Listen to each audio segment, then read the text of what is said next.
শুভ সকাল বন্ধুরা, তোমরা সবাই কেমন আছো? আশা করছি তোমরা সবাই খুব ভালো আছো, সুস্থ আছো। আমরা খুব ভালো আছি। সুচন্দ্রা জয়দের ব্লগে তোমাদের সকলকে স্বাগত। যে যেখান থেকে আমার ব্লগটা দেখছো তাদের সবাইকে অসংখ্য ধন্যবাদ। তোমাদের সবাইকে নিয়ে আজকে শুরু করছি আজকে একটা নতুন ব্লগ। সকালবেলায় উঠে আজকে চলে এসেছি বাগানে। তো বাগান দিয়ে আজকে ব্লগটা আমি শুরু করলাম। তো অনেকগুলো বরবটি হয়েছে, তোমরা দেখতেই পাচ্ছ। বরবটিগুলোকে তুলে নেব। তো হনুমান এসেছিলো, চোখে পড়েনি হয়তো, যেহেতু নিচে লতিয়ে রয়েছে গাছগুলো, তোমার সেই জন্য চোখে পড়েনি। যাই হোক, বরবটিগুলো ধরো পেকে গেলে তো আর ভালো লাগে না, সেই জন্য বরবটিগুলো প্রথমে তুলে নিলাম। এখন তো ধরো ঘুম থেকে উঠে রোদ্রের প্রচণ্ড তাপ, আর তুই বৃষ্টি তো জানি না কবে হবে। আর এইদিকে ধরো বাগানে গিয়ে কিছু গাছ টাছগুলো যেগুলো ছিল সব জল টল দিয়ে নিলাম। তারপরে তোমার বাড়িতে এসে আবার ঘরে এসে দেখো জানলা টান্নাগুলো সব খুলে দিলাম। তো দুই ছেলে ধরো উঠেছে বলতে বড় ছোটোটা এখনও ওঠেনি, বড়টা উঠে বই নিয়ে সবে বসেছে। তো তারপরে দেখো রান্নাঘরে আসলাম। রান্নাঘরে এঁঠো বাসন টাসন সব পড়ে রয়েছিল, তো সেইগুলো ধরো বের করে তোমার রান্নাঘরটা পরিষ্কার করবো। তো এইগুলো ধরো আমার ডেলিকার কাজ, তো তোমার এইগুলো সব কিছু তোর ভিডিও করা হয় না, তো আজকে মনে করলাম সকালের কাজের ভিডিওগুলোকে একটু করি। এদিকে সব এঁঠো বাসন যেগুলো রয়েছে ধরো সেইগুলো এঁঠোগুলোকে এক জায়গায় করে ধরো ফেলে দিব, তা না হলে ধরো বিড়াল টিড়াল সব বাইরে ঘোরাঘুরি করে, সেই জন্য সব ফেলে দিয়ে যেগুলো বাসনগুলো বের করা ধরো সেগুলো সব বের করে রাখলাম। আর এদিকে ধরো গাছে তোমার ট্যাপের জলও চলে এসেছে, খানিকটা পরে আবার সব বাইরে সব গাছ লাগিয়েছি, সেইগুলোতে ধরো জল দেব। যে শাকের বীজগুলো লাগিয়েছিলাম ধরো সেই বীজগুলো সবে মানে একটা দুটো পাতা বেরিয়েছে, তো ওইগুলো ধরো তোমার জল টল দেবো। আর এদিকে দেখো কালকে তোমার আটা ভাঙে নিয়ে এসেছিলাম, তো সেই জন্য আটাগুলো ধরো চালা হয়েছে, কিন্তু ব্যাগটা ধরো রয়েছে, ব্যাগটা ধোয়া হয়েছিল না। তো আজকে ব্যাগটা ধরো ধুয়ে চালা চালনিগুলো সব একেবারে ধুয়ে টুয়ে দিলাম। অনেক দিনই ধরো চলে যাবে, মোটামুটি ধরো 9-10 কিলো আটা ভাঙানো হলে অনেক দিনই চলে যায়। তো গমই ভাঙিয়েছি, অন্যদিন হয়তো আটা কেনা হয়, তো যেহেতু গম পেলাম সেই জন্য গম মনে করলাম অনেক দিন হয়ে যাবে, একেবারে গমটা নিয়েই ধরো ভাঙিয়ে নিই। তো ভাঙিয়ে নিয়ে দেখো ব্যাগটা ধুয়ে নিলাম। ব্যাগটা ধুয়ে টুয়ে রোদে দিয়ে ধরো আবার শুরু হয়ে যাবে ডেলিকার কাজ। চলো।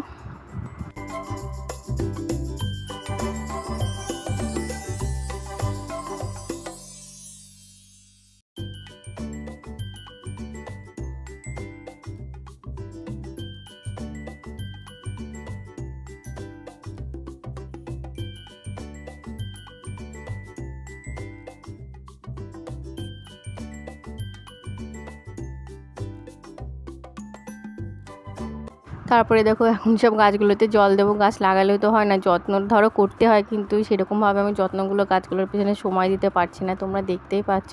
তো জলটা আপাতত দিয়ে রাখি, তা নাহলে একেবারে নষ্ট হয়ে গেলে পরে আর খুঁজে পাবো না। যে তারপরে গাছগুলো একদিন ধরো এখন গরম পড়ে গেছে, আবার মাটি চাটি সব ঠিকঠাক করে আবার নতুন করে গাছগুলোকে আবার লাগাতে হবে। তো জানি না কবে করতে পারবো। আর এইদিকে ধরো বাগানে আবার চলে আসলাম তোমার জল নিয়ে। তাদেরকে সকালবেলা উঠে কাপড় টাপড় সব ছেড়ে ফেলেছি, বাসি কাপড়গুলো, তারপরেই এইসব কাজগুলো করছি। আর এইদিকে তোমার দেখো গাছগুলোতে সব জল দিয়ে নিলাম। তো ধরো পাইপ দিয়ে জল দেওয়ার সুবিধা হয়, তো পাইপটাও নষ্ট হয়ে গেছে, তো সেই জন্য একটু কষ্ট করে জল দিতে হচ্ছে। যে যাই হোক, কষ্ট করে যখন কেষ্টটা পাওয়া যায় বেশ ভালোই লাগে। আর নিজের হাতে ধরো কোনো জিনিস লাগিয়ে সেটাকে ধরো নিজে খাওয়াকে হয়তো কাউকে হয়তো দিলাম দু একটা, বেশ ভালোই লাগে, আমার তো খুব ভালোই লাগে। মানে নিজে খাওয়া হয় আবার এদিক কাউকে দেওয়া হয়, খুব ভালো লাগে। দেওয়াটা কিন্তু বেশ ভালোই লাগে, একটু কষ্ট হয় জিনিসপত্র যত্ন না করলে ধরো হয় না। তো যাই হোক, জানি না কবে ডাটাগুলো হবে। তো সব কিছুই ধরো আশাতেই মানুষ মানে সব কিছু করে, দেখা যাক। এর আগে ধরো লাগিয়েছিলাম, তো মানে বাগানে এত তোমার শামুক রয়েছে, তো শামুকের গাছগুলো সব খেয়ে নিয়েছিল। জানি না এবার গরম পড়েছে সেহেতু হতে দেখা যাক হয় কি না।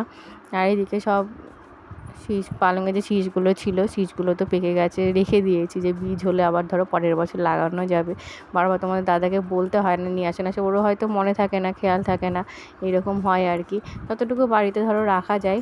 তারপরে সব টেবিলে পরিষ্কার টরিষ্কার করে সব পরিষ্কার টরিষ্কার করে ধরো পেতে দিলাম। এবার একটু চাটা খাবো, সকালবেলায় অনেকটাই বেলা হয়ে গেছে। সেদিকে একটু দুধ চা ধরো রুটি ছিল, রুটিটা সেঁকে নিলাম, তো ছেলেদের দিয়েছি, তো ছেলেরা খেলো। তারপরে আমি দেখো খাচ্ছি। তো খাওয়া দাওয়ার পরে আবার ধরো রান্নাঘরে রান্না শুরু হয়ে যাবে। তো আজকে তোমাদের দাদা চিতল মাছ এনেছে আর চুনো মাছ নিয়ে এসেছিলো। চুনো মাছটা তোমার বাড়ির সামনে দিয়ে যাচ্ছিলো, চুনো মাছটা নিয়েছে। চুনো মাছটা একটু মানে পেঁয়াজ টেয়াজ একটু চচ্চড়ি করবো, আর চিতল মাছটা ধরো একটু রান্না করবো। তো মানুষের আমরা ভাবি যে মানে অনেকে বলি এত মানে ছোট জীবন, এর মধ্যে সব কিছু সকালাত পূরণ করতে হয়। তো জানি না, জীবনটা হয়তো ছোট হতে পারে, কিন্তু মানে সেই সময়টা বের করা মানে অনেক কঠিন ব্যাপার। তো এটা ধরো আমার বাড়ির যেহেতু বড়রা রয়েছে, তাদেরকে দেখে আমি সত্যি বুঝতে পারি যতটা সহজ মনে হয় ততটা কিন্তু সহজ নয়। আর এদিকে ধরো চিতল মাছগুলো সব ভেজে নিলাম, ভেজে নিয়ে একটু বেশি ঝোল করব না, হালকা ঝোল করব, মানে গামাখা করব আর কি। তারপরে ধরো আবার দুপুরে খাওয়া দাওয়া সবাইকে দিয়ে তারপর অনেকটাই বেলা হয়ে গেছে, আজকে এদিক ওদিক যে এটা ওটা করতে অনেকটা বেলা হয়ে গেল। এদিকে ঝোলটা হয়ে গেলে তারপরে আবার একটু মানসিদ্ধ দিয়েছিলাম, মানসিদ্ধও রয়েছে। অনেক কিছু আজকে একটা দুটো করতে করতে অনেক কিছুই হয়ে গেল, আর কিছু করার নেই, যাই হোক। আর এদিকে ধরো রান্নাবান্না হয়ে গেলে খেতে দেবো। তো দুই ছেলে ধরো স্কুলে রয়েছে, দুই ছেলে স্কুলে আস্তে আস্তে মোটামুটি 3টে ধরো বাজে ওদের, আর বড়টা ধরো আস্তে আস্তে 3:30 পার হয়ে যায়। তো অনেকটা বেলা হয়ে যায়, তার মধ্যে ধরো মোটামুটি সারাদিন আমি এটা ওটা করতে আমারও দিন ফুরে যায়। সারাদিনকে যে বসবো সেটাও হয় না আর কি। যাই হোক, তো চলো মাছটা এদিকে রান্নাবান্না হোক।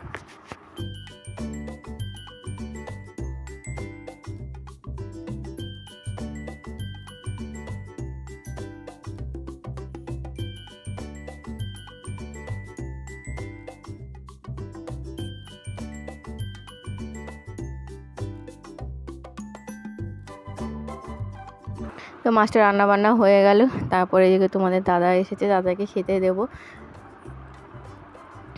তো চুনো মাছটা সবাই সবাই বলতে আমি, আমার ছেলেরা তো খেতেই পারে না, কাঁটা বেঁধে যাবে বলে। তোমার দাদা খুব পছন্দ করে, আর আমার শ্বশুরমশাই খুব ভালোবাসে চুনো মাছটা খেতে। আর যাই হোক, এরকম শাশুড়ি মা বসে রয়েছে, শাশুড়ি মার খাওয়া দাওয়া হয়ে গেছে। তো দুপুরবেলায় একটু এসে বসে এখানে, তোমরা জানো। আর বলছি তুমি রান্নাবান্না করে দিও কালকে, তো একটু ওই জন্য হাসছে, মানে পারবে না সেই জন্য হাসছে আর কি। তো আগে ধরো রান্নাবান্না মাই করতেন। আর এদিকে ধরো অনেক দিন পর আর কি, মানে তারা তো খেতে অনেক দেরি হয় তোমরা জানো, আজকে একটু তাড়াতাড়ি এসেছে। তো ধরো মার সঙ্গে বসে বসে খাচ্ছে, গল্প সল্প হলো, ধরো মায়ের বেটায় অনেক গল্প সল্প হলো অনেক দিন পর। মানে বাড়িতে মানে ঘরে তো সবসময় যায় আসে, মানে কোথাও থেকে আসলে এসে আগে কিন্তু মার ঘরে ও ঢোকে, তারপরে বাড়ির সবার খোঁজ খবর নেয় আর কি। তো মানে খেতে বসে ধরো কথাবার্তা একটা অন্যরকম জিনিস আর কি, মানে অনেক শান্তি লাগে। বাড়ি মাটা দেখবে খেতে বসে বসে থাকে, আলাদা একটা ব্যাপার আর কি। যাই হোক, তো ওকে খেতে দিয়ে তারপরে ধরো ছেলেরা আসলে ছেলেদের সবাইকে খেতে দেবো। তারপরে ধরো আমি আজকে খাওয়া দাওয়ার পরে চানটা করবো, কেননা অনেকটা বেলা হয়ে গেছে, আর ঘরটার কিছু গোছানো ছিল, এর মধ্যে ধরো ঘরটারগুলো গোছানো হয়ে যাবে। দুই ছেলে আস্তে আস্তে ধরো, আর এইভাবে দিনটা চলে যায় প্রত্যেক দিন, একই মানে একঘেয়ে জীবন আর কি। রান্নাবান্না করা, খেতে দাও সবাইকে, খেতে দাও, নিজে খাও, আর কি করা যাবে। যাই হোক, তো আজকের মতো এই পর্যন্তই। ব্লগটা যদি একটু ভালো লেগে থাকে তোমাদের, তাহলে একটু লাইক করো, তোমরা কমেন্ট করো, শেয়ার করো, আর যে নতুন বন্ধুরা রয়েছে আমার চ্যানেলটাকে সাবস্ক্রাইব করো। আর আজকের মতো এই পর্যন্তই। তো এই দেখো আমি এবার ভাতটা বেড়ে নেব, অনেক কিছুই রয়েছে আগের দিনে তোমার, আবার সেই মানে থোড় ভাজা রয়েছে, তারপরে তোমার একটু ডাল করেছিলাম আজকে, যে এখন গরম পড়ে গেছে ধরো, এই টমেটো দিয়ে ডাল করেছিলাম, সেই ডালটাও রয়েছে। তার তো ডালটা খাবো না, যাই হোক আমি একটু মান সেদ্ধ আর থোড় ভাজা আর চাটনি নিয়েছি, আমের চাটনি, আর মাছ দিয়েই আপাতত দুপুরে খাবারটা খাবো। তো আজকের মতো এই পর্যন্তই, পরের ব্লগে দেখা হচ্ছে। তোমরা সবাই খুব ভালো থেকো, সুস্থ থেকো, আর আমার চ্যানেলটাকে সাবস্ক্রাইব করতে কিন্তু নতুন বন্ধুরা ভুলো না। আজকের মতো এই পর্যন্তই, টাটা।